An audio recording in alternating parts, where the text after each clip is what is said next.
शाम का वक्त था। अर्नब युवराज के घर की छत पर खड़ा जंगल की तरफ देख रहा था। उसके दिमाग में वो सवाल चल रहा था जो परसों उसने समायरा से पूछा था। अर्नब को इस बात का एहसास तो था कि समायरा के मन में उसके लिए बहुत डीप फीलिंग्स है, लेकिन समायरा के कहे बिना इस बात पर यकीन करना अर्नब के लिए बहुत मुश्किल था। अर्नब छत पर खड़ा यही सब सोच रहा था, तभी उसे पीछे से किसी की आवाज सुनाई देती। अर्नब सर, आप यहाँ क्या कर रहे हैं? इस आवाज को सुनकर अर्नब पीछे मुड़कर देखता है तो वहाँ सुहानी खड़ी थी। अपने ख्यालों में खोए हुए उसे एहसास ही नहीं हुआ कि कब सुहानी उसके पास आ गई थी। अर्नब मुस्कुराते हुए सुहानी से कहता, कुछ नहीं, बस अंदर थोड़ी घुटन हो रही थी, इसीलिए यहाँ ताजी हवा लेने आ गया। सुहानी अर्नब की आंखों में देखकर कहती, आप परेशान लग रहे हैं और अगर मेरा अंदाजा सही है तो आप समायरा के बारे में सोच रहे हैं। अर्नब फिर से पीछे मुड़कर जंगल को देखते हुए कहता, मुझे लगता है कि तुम्हें पुलिस में होना चाहिए था। इतनी आसानी से कोई मेरा चेहरा नहीं पढ़ पाता। सुहानी भी रेलिंग के पास आकर जंगल की तरफ देखते हुए कहती, ऐसी बात नहीं है कि मैं किसी का चेहरा पढ़ सकती हूँ, लेकिन आपके चेहरे पर जो एक्सप्रेशन है उससे मैं वाकिफ हूँ, क्योंकि ये अक्सर मेरे चेहरे पर भी होता था। अर्नब एक फेक स्माइल के साथ कहता, यही तो फर्क है हम दोनों में। ये एक्सप्रेशन कभी तुम्हारे चेहरे पर होता था, लेकिन ये मेरे चेहरे पर अब भी है। हर कोई युवराज की तरह नहीं हो सकता। अर्नब की उदासी देखकर सुहानी को काफी बुरा लग रहा था। वो अर्नब को मूड लाइट करने के लिए कहती है, मुझे नहीं पता था कि आपको भी युवराज सर में इंटरेस्ट है। सुहानी के ऐसा कहने पर अर्नब हल्का सा हंस देता है। सुहानी अर्नब को समझाते हुए कहती, अर्नब सर, समायरा को टाइम दीजिए, सब ठीक हो जाएगा। अर्नब एक फेक स्माइल के साथ सुहानी की तरफ देखता है और फिर उसका सर थपथपाते हुए वहां से चला जाता है। आज दूसरा दिन था। समायरा ने अब तक अर्नब से कुछ भी नहीं कहा था। अर्नब जब छत से नीचे आकर अपने रूम की तरफ बढ़ रहा होता है, तभी उसकी नजर सामने से आती हुई समायरा पर जाती है। समायरा भी अर्नब को सामने देखकर थोड़ा अनईजी फील करने लगती है। उसे अर्नब से कुछ बात करनी थी, लेकिन उसे समझ में नहीं आ रहा था कि वो कैसे कहे। समायरा बचपन से एक तांत्रिक थी और उसके पास बहुत सी शक्तियां थी। वो ऐसे ही किसी के साथ नहीं हो सकती थी। अर्नब के साथ होने से पहले उसे बहुत से काम पूरे करने थे, इसलिए चाह कर भी वो इस वक्त अर्नब को कोई भी कमिटमेंट नहीं दे सकती थी। समायरा आगे बढ़कर अर्नब के सामने जाकर रुक जाती है। अर्नब की नजरें अब सिर्फ समायरा पर ही थी और समायरा उससे नजरें नहीं मिला पा रही थी। उन दोनों के दिल की धड़कन एक दूसरे के पास होने की वजह से काफी तेज चल रही थी। अर्नब समायरा से कहता, क्या तुम कुछ कहना चाहती हो? अर्नब समायरा की बातों का कोई जवाब नहीं दे पाती थी। समायरा को खामोश देखकर अर्नब उस पर कोई दबाव नहीं बनाता और बिना कुछ कहे वहां से चला जाता है। जैसे ही अर्नब समायरा को क्रॉस करता है, समायरा पीछे से उसका हाथ पकड़ लेती और बिना पीछे पलटे कहती, हाँ, मुझे तुमसे कुछ बात करनी है। अर्नब अपनी आंखें बंद करके एक गहरी सांस लेता है और समायरा के सामने जाकर कहता है, कहो। समायरा कुछ देर चुप रहने के बाद कहती, वो मैं तुम्हें कुछ बताना चाहती हूँ। समायरा इतना ही कह पाती है, तभी उन्हें सुहानी के चीखने की जोर आवाज सुनाई देती है। उस आवाज को सुनकर अर्नब और समायरा दोनों ही उसकी तरफ भागते हुए जाते हैं। सुहानी के पास जाकर वो दोनों देखते हैं कि सुहानी सीढ़ियों के पास जमीन पर पड़ी थी। उसके सर पर चोट लगी थी और उससे काफी खून बह रहा था। अर्नब फौरन सुहानी को खुद से टिकाकर बैठा देता है और हड़बड़ाते हुए कहता, सुहानी, तुम ठीक तो हो ना? सुहानी अब पूरी तरह से अपने होश में नहीं थी। उसकी पलकें भारी होने लगती हैं। सुहानी अपनी लड़खड़ाती जुबान से कहती, किसी ने फिर से मेरे साथ कुछ किया है, मेरा सर। यह कहते हुए सुहानी अपना सर पकड़ लेती। उसे देखकर ऐसा लग रहा था मानो उसके सर में बहुत तेज दर्द हो रहा हो। कुछ ही देर में निशा, विवेक और युवराज भी वहां पर आ जाते हैं। सुहानी को इस हालत में देखकर युवराज बहुत घबरा जाता है। वो फौरन सुहानी के सर पर अपना हाथ रखकर उसकी चोट को ठीक कर देता है। उस चोट के ठीक होने के बाद भी सुहानी अपने होश में नहीं आ रही थी। ये देखकर युवराज सुहानी को अपनी गोद में उठाकर विवेक से कहता, ड्राइवर से कहो कि वो गाड़ी निकाले। अर्नब युवराज की बात बीच में ही काटते हुए कहता, मिस्टर युवराज, मैं भी चलता हूँ, हम मेरी कार से जाएंगे। सुहानी फिर से धीमी आवाज में कहती, नहीं, हम सब इस वक्त बाहर नहीं जा सकते, वो तो यही चाहता है। समायरा ये सब सुनकर चौंक जाती। युवराज आगे बढ़ते हुए कहता, मुझे फर्क नहीं पड़ता, इस वक्त तुम्हारी हालत बहुत खराब है, चाहे जो भी हो, मैं तुम्हें हॉस्पिटल लेकर जा रहा हूँ। सुहानी अभी भी कुछ कहना चाहती थी, लेकिन सर पर चोट लगने की वजह से वो बेहोश हो जाती है। समायरा को यह सब कुछ ठीक नहीं लग रहा था, लेकिन इस वक्त सुहानी को हॉस्पिटल ले जाना भी बहुत जरूरी था। समायरा निशा और विवेक को घर में रुकने के लिए कहकर युवराज और अर्नब के साथ चली जाती है। युवराज नहीं चाहता था कि अर्नब और समायरा उनके साथ चले, लेकिन वो दोनों युवराज की एक भी नहीं सुनते। अर्नब ड्राइविंग सीट पर बैठकर कार तेजी से हॉस्पिटल की तरफ बढ़ा देता है। अर्नब की कार फुल स्पीड में आगे बढ़ रही थी। वो लोग इस वक्त जंगल के बीच रोड पर चल रहे थे। तभी अचानक से अर्नब कार की ब्रेक दबा देता है और वो कार एक झटके के साथ रुक जाती है। कार के रुकते ही युवराज को किसी अनहोनी का एहसास होने लगता है। वो फौरन सामने की तरफ देखता है, जिसे पहले ही अर्नब और समायरा देख रहे थे। उनके सामने 6.5 फीट का एक लंबा चौड़ा आदमी खड़ा था, जिसका चेहरा उन्हें ठीक से दिखाई नहीं दे रहा था। वो आदमी रजनीश था। रजनीश उस कार की तरफ देखते हुए कहता, आखिर तुम सबको मेरे सामने आना ही पड़ा।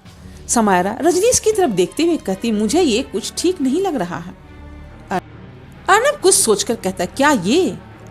युवराज अर्नब की बात पूरी करते हुए कहता है, सुहानी को लेने आया है। अर्नब उस आदमी को घूरते हुए कहता, क्या मैं इसे उड़ा दूं? समायरा फौरन कहती, नहीं, मुझे नहीं लगता इससे बात बनेगी। ये उसके लिए पहले से ही तैयार है। युवराज एक नजर सुहानी को देखता है और कार का दरवाजा खोलते हुए कहता है, सुहानी को हॉस्पिटल लेकर जाओ, इसे मैं देखता हूँ। युवराज के ऐसा कहते ही उन तीनों को बहुत तेज आवाजें सुनाई देती है और वो तीनों अपने कान जोर से बंद कर लेते हैं। धीरे धीरे वो आवाज बढ़ती जा रही थी और वो लोग उसे सह नहीं पा रहे थे। सुहानी बैक सीट पर बेहोश पड़ी थी। जब युवराज और समायरा से वो आवाज बर्दाश्त नहीं होती तो वो दोनों अपना कान बंद किए हुए कार से बाहर आ जाते हैं।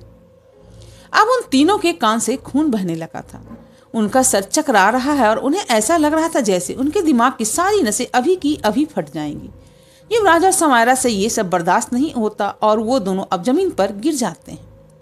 युवराज और समायरा को घायल देखकर रजनीश कहता है, मुझे लगा था कि ये मुश्किल होगा, लेकिन तुम दोनों तो बहुत कमजोर निकले। ये कहकर वो उस कार की तरफ बढ़ने लगता है। अर्नब अभी तक अपने होश में था, लेकिन वो आवाज उसके लिए भी असहनीय होती जा रही थी। अर्नब देखता है कि युवराज और समायरा सामने खड़े आदमी का सामना करने की हालत में नहीं थे। उसे समझ में नहीं आ रहा था कि आखिर वो सुहानी को उससे कैसे बचाए। जब अर्नब को कोई उपाय नहीं सूझता तो वो अपना कार स्टार्ट कर देता है और उसे फुल स्पीड के साथ रजनीश की तरफ बढ़ा देता है। लेकिन जब वो कार रजनीश से कुछ ही फीट की दूरी पर पहुंचती है तो रजनीश के चेहरे पर एक डेविल स्माइल आ जाती है और अर्नब की कार हवा में उड़कर के पलटी खाने लगती है। उसी बीच सुहानी कार के दरवाजे से नीचे गिर जाती है और अर्नब की कार जोर से जमीन पर गिर जाती है। रजनीश फौरन सुहानी के पास जाता है और उसे अपनी गोद में उठाकर अपने साथ ले जाता है। रजनीश के वहां से जाते ही वो आवाज बंद हो जाती है और अगले ही पल युवराज को होश आता है। आंखें खोलते युवराज की नजर अर्नब की कार पर जाती है। युवराज देखता है कि उस कार में आग लग चुकी थी। वो फौरन उठकर भागते हुए उस कार की तरफ जाता है और उसका दरवाजा तोड़कर अर्नब को बाहर निकाल लेता है। उस एक्सीडेंट से अर्नब को काफी चोट लगी थी। अब वो बेहोश हो चुका था। अर्नब को बाहर निकालते हुए युवराज को पता चल गया था कि सुहानी उस कार में नहीं है। उसे ये समझने में देर नहीं लगती कि वो इंसान सुहानी को अपने साथ ले गया। इतने में समायरा को भी होश आ जाता है। होश में आते ही वो बौखलाहट के साथ अपने आसपास देखने लगती है। उसकी नजर युवराज पर जाती है जो अर्नब के पास बैठा था। समायरा भागते हुए उन दोनों के पास जाती है। वो देखती है कि अर्नब अब बुरी तरह से घायल हो चुका था और उसकी बॉडी पर कई जगह काफी गहरी चोटें लगी थी, जिससे बहुत सारा खून बह रहा था। अर्नब को इस हालत में देखकर समायरा की आंखों में आंसू आ जाते हैं। वो अर्नब को उठाकर हग कर लेती है। युवराज समायरा को ऐसा करने से रोकते हुए कहता, रुको, मुझे इन्हें ठीक करने दो। युवराज की बात सुनकर समायरा होश में आती है और अर्नब से अलग हो जाती है। इस वक्त भी समायरा ने अर्नब का हाथ पकड़ा हुआ था और उसकी पलकें भीगी हुई थी। युवराज एक के बाद एक करके अर्नब के हर चोट पर अपने हाथ रखते जाता है और उसके सामने ऐसा करने पर अर्नब की चोट धीरे धीरे ठीक होने लगती है। कुछ ही देर में अर्नब के सारे जख्म ठीक हो जाते हैं, लेकिन अब भी उसे होश नहीं आता। अर्नब को होश में न आते देखकर समायरा परेशान होकर युवराज से कहती है, ये होश में क्यों नहीं आ रहा? युवराज कुछ सोचकर कहता है, इनकी चोट अब ठीक है, लेकिन इन्हें डॉक्टर के पास लेकर जाना होगा। शायद कोई इंटरनल चोट आई हो। समायरा को युवराज का बिहेवियर कुछ अजीब लग रहा था। उसका चेहरा और बर्ताव तो बिल्कुल शांत था, लेकिन उसकी आंखें कुछ और ही कह रही थी। उसे देखकर ऐसा लग रहा था जैसे वो पूरी दुनिया को अभी खत्म कर देगा। तभी समायरा को जैसे कुछ याद आता है और वो हड़बड़ाते हुए कहती है, सुहानी कहाँ है? युवराज कहता है, सुहानी को वो ले गया। ये सुनकर समायरा दंग रह जाती है। इससे पहले कभी भी सुहानी को छोटी सी भी तकलीफ होती तो युवराज पागल हो जाता था, और आज इस तरह सुहानी को किसी के ले जाने के बाद भी वो शांत बैठा था। लेकिन सिर्फ युवराज ही जानता था कि इस वक्त उसके दिल और दिमाग में क्या भूचाल आया हुआ था। अगले ही पल वहां कुछ गाड़ियां आकर रुक जाती हैं और उसके अंदर से कुछ आदमी बाहर आते हैं। युवराज अर्नब को देखकर कहता है, तुम इन्हें हॉस्पिटल लेकर जाओ, मैं सुहानी को लेकर आता हूँ। समायरा हैरानी के साथ कहती, क्या तुम जानते हो कि वो सुहानी को कहाँ लेकर गया है? युवराज कहता है, नहीं, लेकिन जान जाऊंगा। ये कहकर युवराज वहां से उठकर जाने लगता है। समायरा युवराज को रोकने की कोशिश करते हुए कहती, तुमने अभी दूसरी बार देखा है कि वो कितना ताकतवर है, शायद हम मिलकर भी उसे। समायरा इतना ही कह पाती तभी युवराज उसे गुस्से में घूरते हुए कहता, वो मेरी सुहानी को लेकर गया है, वो कितना भी ताकतवर क्यों ना हो, अब उसका जिंदा रहना नामुमकिन है। ये कहकर युवराज जंगल की तरफ बढ़ जाता है और समायरा उसे जाते हुए देखती रह जाती है। आज ऐसा पहली बार हुआ था जब युवराज की आंखों में देखते हुए समायरा को डर लग रहा था। जंगल की तरफ बढ़ते युवराज का फोन बजता है। जैसे ही वो फोन उठाता है उसे फोन से आवाज सुनाई देती, सर, सुहानी मैम का लोकेशन ट्रैक हो गया है। ये सुनकर युवराज की पकड़ उसके फोन पर और भी ज्यादा मजबूत हो जाती है और वो गुस्से में अपनी दांत पीसते हुए कहता है, भेजो मुझे उसका लोकेशन। युवराज के गार्ड्स अर्नब और समायरा को लेकर हॉस्पिटल के लिए निकल जाते हैं और युवराज सुहानी का लोकेशन पाकर जंगल के अंदर चला जाता है। इधर जंगल में उसी झोपड़ी के अंदर सुहानी जमीन पर बेहोश पड़ी थी और वो आदमी उसके पास खड़ा उसे ही एकटक देख रहा था। कुछ देर के बाद सुहानी की बंद आंखों में हलचल होने लगती है और उसके चेहरे पर सिकन आने लगता है। सुहानी आंखें बंद किए हुए धीरे से कहती, युवराज सर। ये कहते हुए सुहानी धीरे धीरे अपनी आंखें खोलती है। आंखें खोलने पर वो देखती है कि वो किसी बहुत ही गंदी जगह में जमीन पर पड़ी है। उसके ऊपर घास फूस का छत था और चारों तरफ कचरा फैला हुआ था। उस कमरे में रोशनी काफी कम थी, वहां सिर्फ एक लालटेन जल रहा था। रजनीश उसके सर से थोड़ी दूर पर खड़ा था और सुहानी ने अब तक उसे नहीं देखा था। सुहानी अपने आसपास हैरानी से देखते हुए उठकर बैठ जाती है। वो कंफ्यूज होकर खुद से कहती, ओह नो, मैं फिर से सपना देख रही हूँ। ये कहते ही सुहानी को एक बहुत ही सख्त आवाज सुनाई देती, ये सपना नहीं, तुम्हारा भयानक हकीकत है। उस आवाज को सुनकर सुहानी वहीं पर जम जाती, लेकिन कुछ ही पलों में उसे होश आता है और वो फौरन उठकर पीछे मुड़कर देखती है। वहां पर रजनीश खड़ा था। सुहानी को रजनीश बिल्कुल भी याद नहीं था, इसलिए वो उसे देखकर और भी ज्यादा घबरा जाती। उसे याद था कि बेहोश होने से पहले वो युवराज की बाहों में थी। सुहानी को पता था कि कोई भी उसे युवराज की बाहों से इतनी आसानी से नहीं ले जा सकता।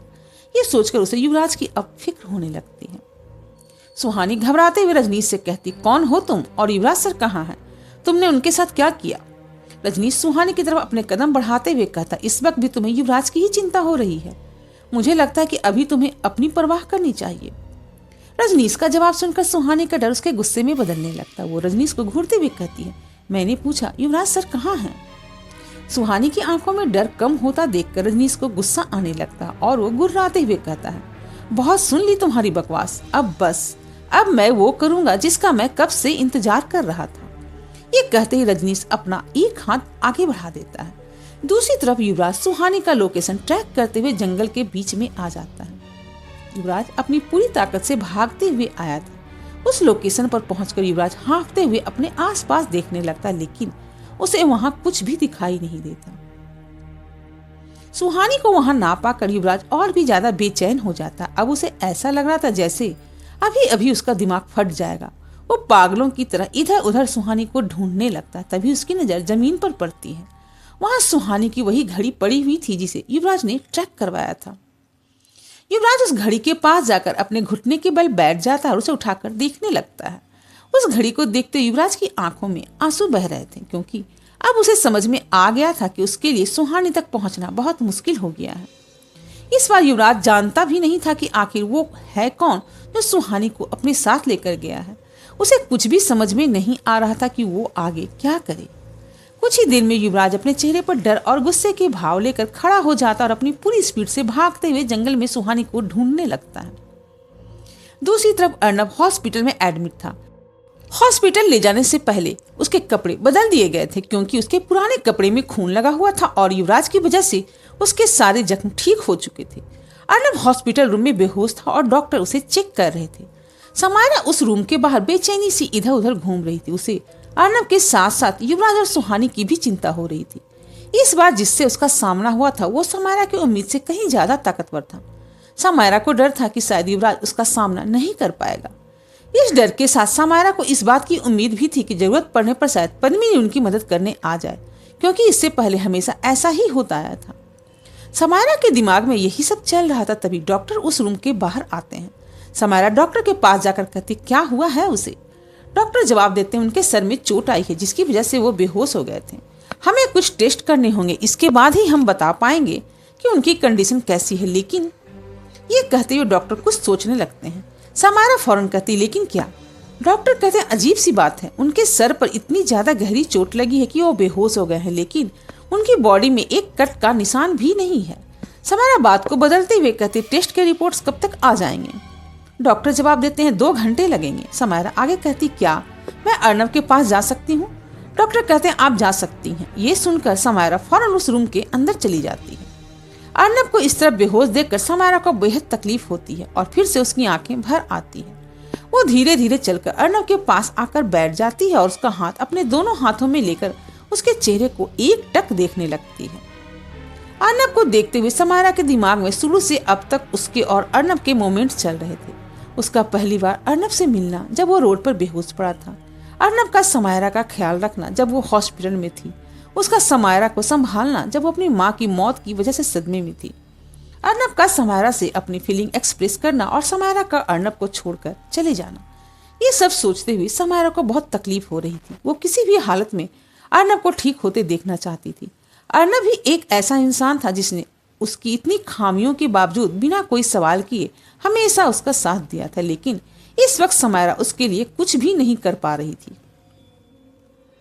इधर उस झोपड़ी में सुहानी जमीन पर बैठी थी। वो वहां से उठकर जाने की कोशिश कर रही थी, लेकिन उसे देखकर ऐसा लग रहा था जैसे वो अपनी जगह पर फ्रीज हो चुकी है और चाह कर भी हिल नहीं पा रही है।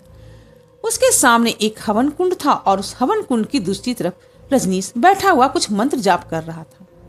सुहानी लगातार चीखते हुए किसी से मदद मांगने की कोशिश कर रही थी। काफी देर तक सुहानी के चीखने से इरिटेट होकर रजनीश उससे कहता है तुम्हारे इतनी चीखने चिल्लाने से कोई फायदा नहीं, क्योंकि तुम्हारी आवाज इस झोपड़ी के बाहर नहीं जा सकती। सुहानी गुस्से से अपने दांत पीसते हुए कहती है बहुत घमंड है ना तुम्हें खुद पर। कुछ देर रुको, युवराज सर बस आते ही होंगे, वो तुम्हें छोड़ेंगे नहीं। ये सुनकर रजनीश को हंसी आ जाती है और वो आगे कहता है वो लड़का मेरे सामने कुछ पल भी नहीं टिक पाया था, तो वो क्या तुम्हें मुझसे लेकर जाएगा। शायद तुम जानती नहीं कि तुम्हें ढूंढते हुए वो कई बार यहाँ से गुजर चुका है, लेकिन अब तक वो इस झोपड़ी को देख भी नहीं पाया है। सुहानी हैरानी से अपनी आंखें फाड़कर रजनीश को देखने लगती है। रजनीश आगे कहता है तुमने अब तक सिर्फ कुछ बच्चों को देखा जिनके पास थोड़ी सी शक्तियां हैं। ये दुनिया कितनी बड़ी है और यहाँ कितने शक्तिशाली लोग हैं, इसका अंदाजा तुम्हें है ही नहीं। सुहानी रजनीश को घूरते हुए कहती है तुम युवराज सर को जानते नहीं हो ना, इसीलिए तुम ऐसा कह रहे हो। रजनीश अपने हाथ में एक धारदार चाकू लेकर वहां से उठ जाता और सुहानी की तरफ बढ़ते हुए कहता है हो सकता है, लेकिन मुझे उसे जानने में कोई दिलचस्पी नहीं है। मुझे तो बस तुम्हारी जरूरत है और वो आज जरूरत मैं पूरी कर लूंगा। ये कहकर रजनीश सुहानी के पास जाकर घुटने के बल बैठ जाता है। सुहानी रजनीश के हाथ में चाकू को देखते हुए कहती है ये तुम क्या कर रहे हो। रजनीश एक हाथ से सुहानी का गर्दन पीछे से पकड़ लेता है और दूसरे हाथ से चाकू सुहानी की गर्दन की ओर रखते हुए कहता है इसे बलि देना कहते हैं। आज मैं तुम्हारी बलि देकर अपनी इस परेशानी से हमेशा हमेशा के लिए आजाद हो जाऊंगा। ये सुनकर सुहानी बहुत ज्यादा डर जाती है और चीखते हुए युवराज को आवाज देने लगती है। रजनीश हंसते हुए कहता है कोई फायदा नहीं, मैंने कहा ना वो यहाँ तक नहीं पहुँच पाएगा। सुहानी खुद को छुड़ाने की कोशिश करते हुए कहती छोड़ो मुझे, तुम मुझे नहीं मार सकते। रजनीश सुहानी की गर्दन पर उस चाकू को गड़ाते हुए कहता वो तुम्हें अभी पता चल जाएगा। रजनीश के ऐसा कहने से सुहानी के गर्दन पर कट बनने लगता जिससे खून बहना शुरू हो जाता है। तभी रजनीश को अपने पीछे से एक भयानक आवाज सुनाई देती है तुमने इसे छूने की हिम्मत भी कैसे की। उस आवाज को सुनकर रजनीश वहीं फ्रीज हो जाता और उसके हाथ अब कांपने लगते हैं। वहां का माहौल अब काफी ठंडा हो गया था और ऐसा लग रहा था जैसे वो जगह और भी ज्यादा शांत हो गई। उस झोपड़ी के अंदर अब सुहानी और रजनीश के सांसों की आवाज भी साफ साफ सुनी जा सकती थी। उस आवाज को सुनकर और रजनीश को इस तरह से कांपते देखकर सुहानी की नजरें उस आवाज का पीछा करने लगती हैं। अपने सामने देखकर सुहानी का गला सूख जाता और उसकी आंखें हैरानी से और भी ज्यादा बड़ी हो जाती हैं। उसके सामने वही साया था जो गुस्से से गुर्रा रहा था। उस साये के पास वही आदमी खड़ा था जो उस दिन सुहानी को लेने के लिए आया था। रजनीश अपना हाथ वापस लेते हुए धीरे धीरे पीछे मुड़ने लगता है। वैसे तो उसको पहले ही पता चल गया था कि उसके पीछे कौन खड़ा है, लेकिन जैसे ही उसकी नजर उस साये पर पड़ती है, डर से उसकी रूह तक कांप जाती है। रजनीश बिना देरी किए उस साये को देखते हुए कहता है, मुझे माफ कर दो, मुझसे गलती हो गई। मैं वादा करता हूँ कि आज के बाद इसके आसपास भी नहीं दिखूंगा। उस साये से आवाज आती है, तुमने सच कहा, आज के बाद तुम इसके आसपास भी नहीं दिखोगे। रजनीश लगभग गिड़गिड़ाते हुए कहता, मुझे जाने दो। सुहानी ये सब डर और हैरानी के साथ देख रही थी। उस साये को इस तरह अपने सामने देखकर वो भी बुरी तरह से डर गई थी। उस साये से फिर से वही भयानक आवाज आती, रक्षित, तुम जानते हो तुम्हें क्या करना है। रजनीश उस साये से बार बार उसे ना मारने की भीख मांग रहा था, लेकिन वो ये भी अच्छे से जानता था कि अब काफी देर हो चुकी है। उस साये के कहने पर रक्षित अपने दोनों हाथ क्रॉस करके अपने सीने से लगा लेता है और अपनी आंखें बंद कर लेता है। सुहानी को अब कुछ भी समझ में नहीं आ रहा था कि उसके सामने आखिर हो क्या रहा है। कुछ ही पल के बाद रक्षित एक झटके से अपना हाथ सीधा कर देता है। रक्षित के ऐसा करते ही उस झोपड़ी के अंदर एक तरह का एनर्जी ब्लास्ट होता है और उस झोपड़ी के साथ साथ रजनीश के शरीर के भी चीथड़े उड़ जाते हैं। ये देखकर सुहानी चीखते हुए अपना सर पकड़कर नीचे झुका लेती है। रजनीश के खून के छींटे सुहानी की बॉडी पर भी पड़ जाते हैं। एक पल में वहां पूरी तरह से सन्नाटा छा गया था। अब उस जंगल में झोपड़ी और रजनीश दोनों ही नहीं थे। कुछ देर के बाद सुहानी अपना सर उठाकर अपने आसपास देखने लगती है। उसे चारों तरफ अंधेरा और वो घना जंगल दिखाई दे रहा था। सुहानी के सामने अभी भी वो साया हवा में था और रक्षित जमीन पर खड़ा उसे ही देख रहा था। आज पहली बार सुहानी अकेले उस साये के सामने खड़ी थी। डर से उसके हाथ पैर कांप रहे थे और उसे समझ में नहीं आ रहा था कि अब वो क्या करे। आज उसे अपने बचने का कोई भी रास्ता दिखाई नहीं दे रहा था। जब सुहानी को कुछ भी समझ में नहीं आता तो वो वहां से भागने लगती है। जैसे ही सुहानी कुछ कदम आगे बढ़ाती, उसके सामने एक और भयानक आदमी आकर खड़ा हो जाता है। अपने सामने उसे देखकर सुहानी फिर से चीखते हुए पीछे आ जाती है, लेकिन अगले ही पल वो फिर से भागने की कोशिश करती है। इस बार उसके सामने एक औरत आकर खड़ी हो जाती है। इसी तरह से सुहानी अब हर तरफ से कई लोगों से घिर चुकी थी जो देखने में बहुत ही खतरनाक लग रहे थे। सुहानी को अब समझ में आ गया था कि वो इस तरह भाग कर नहीं बच सकती। वो परेशान होकर वहीं खड़ी थी। तभी उस साये से फिर से एक आवाज आती, तुम मेरी मर्जी के बिना यहाँ से नहीं जा सकती। ये सब मेरे रक्षक हैं और ये तुम्हें कहीं नहीं जाने देंगे। सुहानी डर और गुस्से के साथ चीखते हुए कहती है, अगर तुम मुझे मारना ही चाहते हो तो तुमने मुझे उससे क्यों बचाया। उस साये से आवाज आती है, मैं तुम्हें नहीं मारना चाहता। सुहानी कहती, तुम झूठ बोल रहे हो। उस रात तुम मुझे मारना चाहते थे। मुझे मारने के लिए ही तुमने उस प्रेत को मेरे पीछे लगाया था। तुम तो मेरा वंश ही खत्म कर देना चाहते हो। वो साया हवा में ही सुहानी की तरफ बढ़ते हुए कहता, हाँ, पहले मैं तुम्हें मारना चाहता था, लेकिन अब ऐसा नहीं है। तुम जिंदा रहकर भी मेरे बहुत काम आ सकती हो। सदियों बाद मैंने किसी को देखा है जो मुझसे इस हद तक जुड़ा हुआ है। ये सुनकर सुहानी सोच में पड़ जाती है और उसे याद आता है कि वो किसी न किसी तरह से उस साये से जुड़ी हुई है। यही सोचते हुए सुहानी आगे कहती, क्या तुम ये बात जानते हो। वो साया कहता है, तुम्हें क्या लगता है। सुहानी उसे सवालिया नजरों से देखते हुए कहती, लेकिन ये कैसे हो सकता है। मैं तुम्हारे शिकार को क्यों देख सकती हूँ। मैं मृदुला के शिकार को कैसे देख सकती थी। उन्हें देखते हुए मुझे ऐसा क्यों लगता है जैसे मैं ही उन्हें मार रही हूँ। हमारे बीच में आखिर ये कनेक्शन क्यों है। कहानी आप एंजॉय कर रहे हैं तो मेरे चैनल को लाइक, शेयर और सब्सक्राइब जरूर करें और बेल आइकन जरूर दबाएं ताकि नए एपिसोड डालते ही सबसे पहले नोटिफिकेशन आप तक पहुंच सके। और कमेंट करके ये भी बताएं कि मेरी कहानियां आप किस शहर से सुन रहे हैं ताकि मुझे भी अपने व्यूअर्स के साथ कनेक्ट होने का मौका मिल सके। Thanks for watching.